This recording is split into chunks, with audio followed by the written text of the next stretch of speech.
और हमारे साथ इस वक्त जितने भी यहाँ पर लोग मौजूद हैं, तो मुझे ऐसा लग रहा है कि जो परदेश से बहुत सारे परदेसी आए हैं ये महफिल सजाने के लिए। लाहौर से यहाँ पे लोग बैठे हैं, सियालकोट से बैठे हैं, उसके बाद कि मेमूना आपा जी आप देखें ना दूसरे ममालिक से भी आई हैं। तो मैं ज़रा सबसे पहले कि इससे पहले कि हम रोज़े के लफ्ज़ी माने और उसके बाद फिर हम रोज़े रखने कैसे चाहिए, और क्योंकि आज हमारे डिस्कशन यही है कि रमज़ान मुबारक की एक्चुअल तैयारी क्या है, उससे पहले मैं आपसे पूछना चाहूँगी कि आपने माशाल्लाह से पाकिस्तान में भी रमज़ान मुबारक आपने ऑब्ज़र्व किया है, आपने ट्रैवल भी किया है, क्या आपने फ़र्क देखा और सबसे ज़्यादा आपका रमज़ान मुबारक का मज़ा कहाँ पे? ऑन अ लाइटर नोट मुझे लगा मदिया ये सब कहने के बाद कहने लगी कि पाक अमेरिका ताल्लुकात के बारे में बताएं। मैंने कहा ये सारी जो हो रही है तो वो मुझसे ज़्यादा मदिया को खुद मालूम है। अच्छा ऐसा है कि मेरा ख्याल है आप सबको अल्लाह ताला ने वो ज़रूर दिखाया होगा। मैंने सबसे ज़्यादा रमज़ान मदीना मुनव्वरा में गुजारे हैं माशाल्लाह, तो उसका तो कोई मुकाबला नहीं, कहीं का भी नहीं। हत्ता कि सऊदी अरब में भी फिर जो रियाद में भी हम लोग रहते हैं तो वहाँ पर भी नहीं। पाकिस्तान में सिवाय इसके कि अब मैं रमज़ान ट्रांसमिशंस कर रही हूँ तो आप सब लोगों के से बहुत सीखने का मौका मिलता है, और यहाँ रिश्तेदार भी हैं। ये तो हमारी लाइन थी, आपने बोल दिया कि ना करें।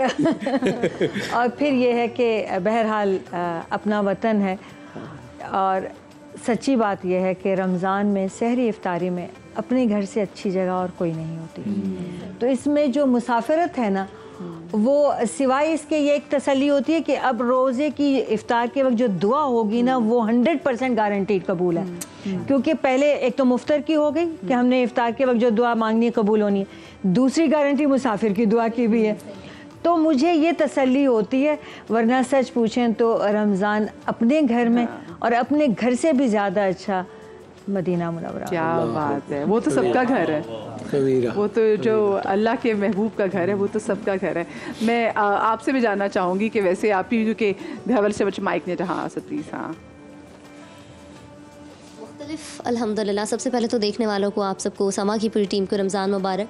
मुख्तलिफ ममालिक में रमज़ान गुजारा, मगर आपा वाली बात, पिछला रमज़ान पहली मरतबा मैं मदीना शरीफ में मैंने गुजारा।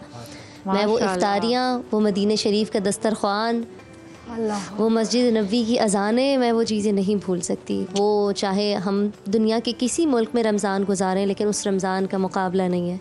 बस अल्लाह ताला से दुआ है कि थोड़ा अरसा ज़रूर, लेकिन हमें हर रमज़ान वहाँ मस्जिद नबी में देखना ज़रूर नसीब फरमाए, क्योंकि वो फेस्टिविटी हम यहाँ भी हम कोशिश करते हैं। अमेरिका कनाडा में तो बिल्कुल ही नहीं होती, क्योंकि ज़रा हम लिमिटेड रिसोर्स होते हैं हमारे पास। मसाजिद में लोग एहतमाम कर लेते हैं तो कर लेते हैं, दैट्स इट। कोई उस तरह की रौनक ही नहीं होती जो हम पाकिस्तान यहाँ देखने आते हैं। लेकिन मदीने की रौनक वो है कि वहाँ पे ये भी फील नहीं होता कि आप मुसाफिर हैं, अपने घर की तरह। ऐसा मान, ऐसी मोहब्बत हुजूर अकरम सल्लल्लाहु अलैहि वसल्लम से मिलती है कदम कदम पर। अल्हम्दुलिल्लाह, तो कैसे हो सकता है उनके मेहमान हो तो उनकी तो शान भी और होती है, तो फिर वो तो जो खातिर तवाज़ु करते हैं वो भी और है। मैं क्या कहते हैं, मुझे बताएं अगर ब्रेक में टाइम है तो ब्रेक में जाएंगे, क्योंकि फिर मैं इमरान भाई से मेरा यही सवाल पूछना चाहती हूँ। चले मैं अभी ब्रेक ले लेती हूँ। ब्रेक से जब वापस आएंगे तो फिर आपको पता है कि जवेरिया भी मौजूद हैं, असद भी मौजूद हैं, आप नात भी सुनेंगे और इमरान भाई से पूछेंगे, और मैंने नूर भाई से भी पूछना है कि उनके रमज़ान जो स्पेसिफिकली सबसे अच्छे कहाँ गुजरे। ब्रेक आज तो वो यकम रमज़ान मुबारक और गौसुल आज़म शेख अब्दुल कादिर जिलानी का यौम विलादत, तो वो उस पर भी इंशाल्लाह उनकी सीरत के हवाले से भी बात करते हैं एक वक्फे के बाद। आपकी इजाज़त। बिल्कुल जी।